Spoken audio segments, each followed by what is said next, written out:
Well, not really, just a couple of vector calculus theorems. We've seen the fundamental theorem of line integrals, we've seen Green's theorem, and now we got the next one coming up, Stokes' theorem, and there's one more after that, that's the Gauss divergence theorem, which will be coming next. Alright.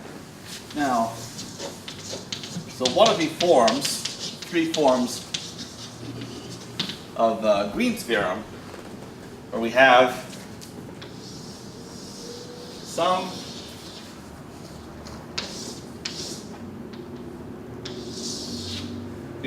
region that's sitting in the xy plane.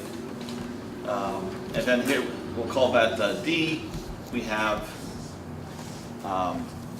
closed curve C encircling it. So in this case, C is just a plane curve.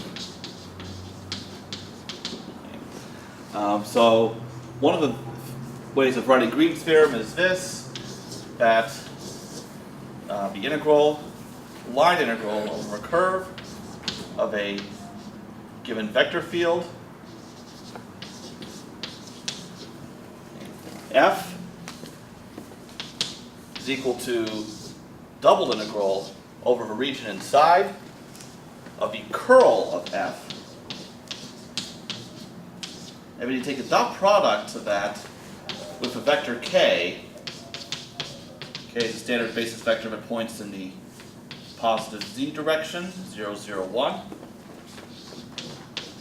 dA. So this is equivalent to the normal way of writing Green's theorem. But the important thing to point out is this isn't just a matter of computing the curl and then taking the last component of it and using it. I mean, mathematically that is what's happening. But if you look at this geometrically, that's a lot more useful, because this vector K is not just a vector that's useful for taking the last component of a vector, it is also the unit normal vector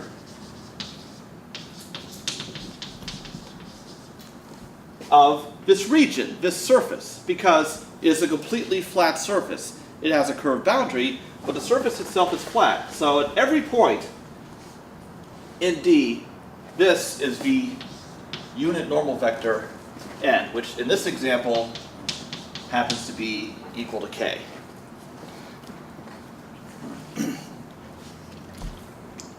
So, what about a surface that isn't flat? Now, it's kind of hard to draw these in any way that where we can see the difference, because I'm just drawing blobs up here. I could try to use some shading, but not sure how well that's going to work. But we now have a space curve. The one that does not simply sit in the xy plane, and that's encircling a surface S. So this is just some surface patch that's floating somewhere in space. Like a peanut? It's kind of sure, we'll go with a peanut. And now, if we compute the unit normal vector, assuming upward orientation, it is not going to be equal necessarily to k. It's going to be equal to something different at different points on the surface. All right. And what happens in this case is, if we try to generalize Green's theorem from a flat surface like this to a non-flat surface like this, what we get is the following. We're still computing the line integral of our vector field, whatever vector field that is, along the curve. So that part is no different. And now, this is equal to, we take the curl of F,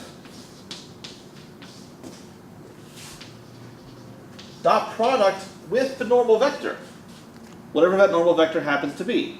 So whatever the normal of your surface is, ds, integrating over the surface. So this is how it generalizes from a flat surface to a non-flat surface. Yes?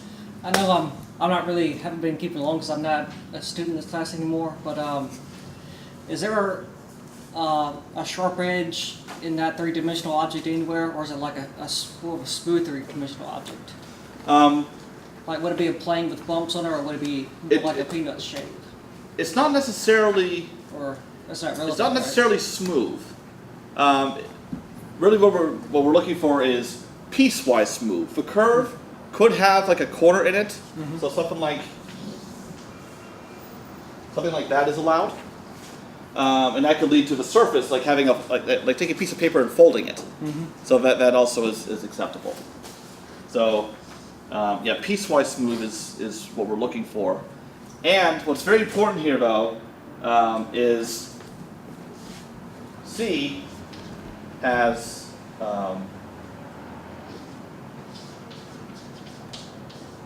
counterclockwise,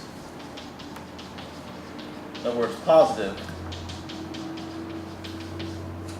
orientation.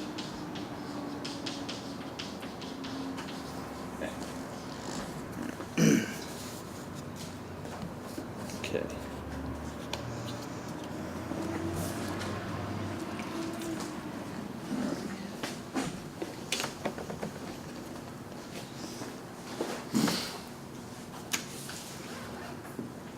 Alright, so this result here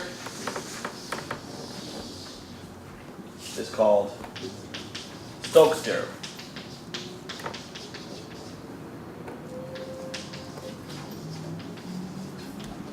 So what this says is that Green's theorem, even though it was discovered independently of Stokes' theorem, Green's theorem really is just a special case of Stokes' theorem, or a case where the surface is completely flat.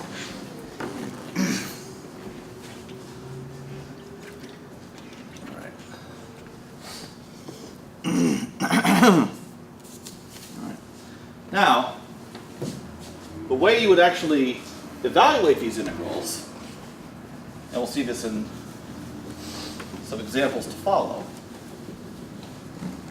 All right, for the line integral, so let's suppose that R parameterizes the curve,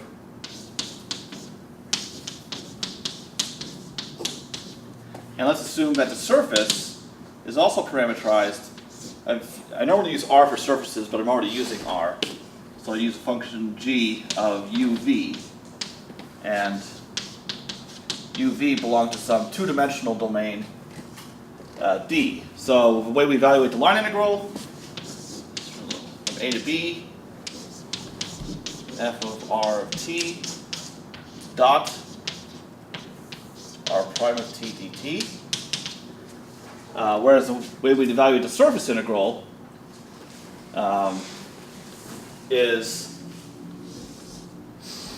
double integral over d, and we'd have curl of f, and f is now evaluated at your parameterization of a surface. So g is going to have coordinate functions for x, y, and z, and that's what you'll plug into f. Dot product with the normal vector, but this is a surface integral, so what we're going to have is gu cross product with gv, dA. I